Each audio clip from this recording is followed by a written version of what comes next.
Isso daqui também é uma dúvida muito frequente. Esse negócio aí de demonizar os alimentos, o pão, coitado, foi o vilão da alimentação. E teve uma época que assim, ó, o pão era o vilão e a tapioca veio como a mocinha salvadora da pátria. Se você quiser reduzir o manequim, coma a tal da tapioca. E eu vou falar pra você, a tapioca também é um carboidrato refinado. Ele é um carboidrato branco, ela tem um índice glicêmico altíssimo. E aí tem um pequeno detalhe. Para você fazer uma tapioca, não que a tapioca seja um alimento ruim, não é isso que eu tô falando. Eu estou falando que não adianta dizer que o pão é ruim e a tapioca é boa, porque é carboidrato da mesma maneira, com alto índice glicêmico da mesma maneira. Para você fazer uma tapioca, normalmente as pessoas usam muita farinha de tapioca para você fazer uma tamanho médio. Usa lá 4, 5 colheres de tapioca cheia de farinha de tapioca para fazer uma panquequinha. Aí, quando vai colocar o recheio, também ao invés de colocar, porque também essa questão da proteína, de você colocar a proteína para dar mais saciedade, para diminuir o índice glicêmico, também funciona para tapioca. Tapioca também é um bom alimento, tá? Mas você acaba consumindo, né? A pessoa quando vai lá faz uma tapioca gigantesca, coloca 3, 4 colheres lá de farinha de tapioca. E aí, quando vai colocar o recheio, também coloca lá margarina, presunto, queijo.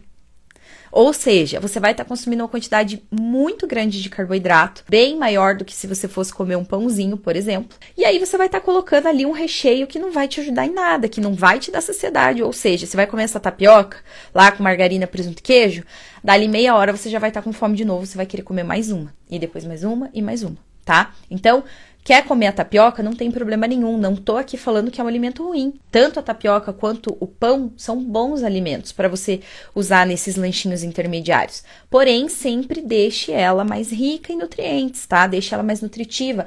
Coloca lá a proteína dentro. Ovinho mexido, carne moída, franguinho desfiado. Se quiser colocar também, se puder colocar lá uma fibra junto através dos vegetais, melhor ainda, tá bom? Mas o que eu quero dizer aqui pra você é exatamente isso, que a tapioca não é a mocinha e o pão é o vilão. Se a gente for fazer um comparativo, a tapioca acaba ficando muito mais rica em carboidrato, muito mais calórica do que o pão, tá bom? Então, tira isso aí da cabeça. Outra coisa também, o pessoal acabou falando muito dessa questão da tapioca, porque a tapioca não tem glúten, né? Ah, não, então come a tapioca, porque a tapioca ajuda mais a ter um resultado mais rápido, porque a tapioca não tem glúten. O glúten acaba atrapalhando esse processo, e não tem absolutamente nada a ver. Não tem nada a ver, não é porque aquele alimento não tem glúten que ele vai fazer o seu manequim reduzir. Não, ele é carboidrato da mesma maneira. Muitos produtos sem glúten, eles são muito mais calóricos do que as versões tradicionais. Eles têm muito mais carboidrato do que as versões normais, tá? Os produtos sem glúten, eles surgiram, né, para as pessoas que têm algum tipo de sensibilidade ao glúten, tá? Ou elas são celíacas, que elas realmente não podem comer nenhum alimento que tem glúten, tá? Ou elas têm uma sensibilidade ao glúten, aí você excluir da alimentação faz sentido, tá? Tem algumas pessoas que elas não são celíacas, mas elas têm uma intolerância, uma sensibilidade ao glúten. Quando elas comem glúten, elas se sentem inchadas, elas sentem desconfortos intestinais, por quê? No glúten existe uma proteína que ela é de difícil digestão, sabe?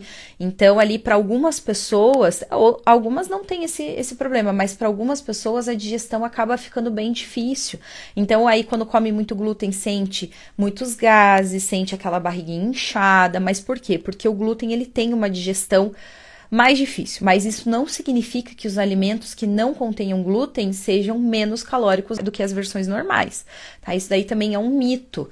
Se você quer reduzir o seu manequim, você não precisa cortar o glúten da sua vida, tá? Você precisa aprender a comer os alimentos certos e usar as estratégias certas, ok? Com arroz funciona da mesma maneira do que o pão, tá? O integral, ele se torna mais saudável e mais indicado para quem quer reduzir o manequim. Por quê? Porque ele tem mais fibras, tá? Com as fibras oferece mais saciedade e também ajuda no trânsito intestinal, tá? O branco já não, tá?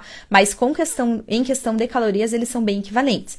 Mas, por exemplo, lá, a pessoa que não gosta, de maneira alguma, não gosta do integral, sempre coloque uma proteína junto. Uma proteína e uma boa salada. Por quê? Para reduzir o índice glicêmico aí do arroz também, tá? E acrescentar fibras na alimentação. Porque pensa comigo, já que você não vai consumir a fibra do arroz integral, consuma a fibra dos legumes. Assim, o seu intestino vai funcionar muito melhor, a saúde do seu intestino vai funcionar, né? Vai ser muito melhor.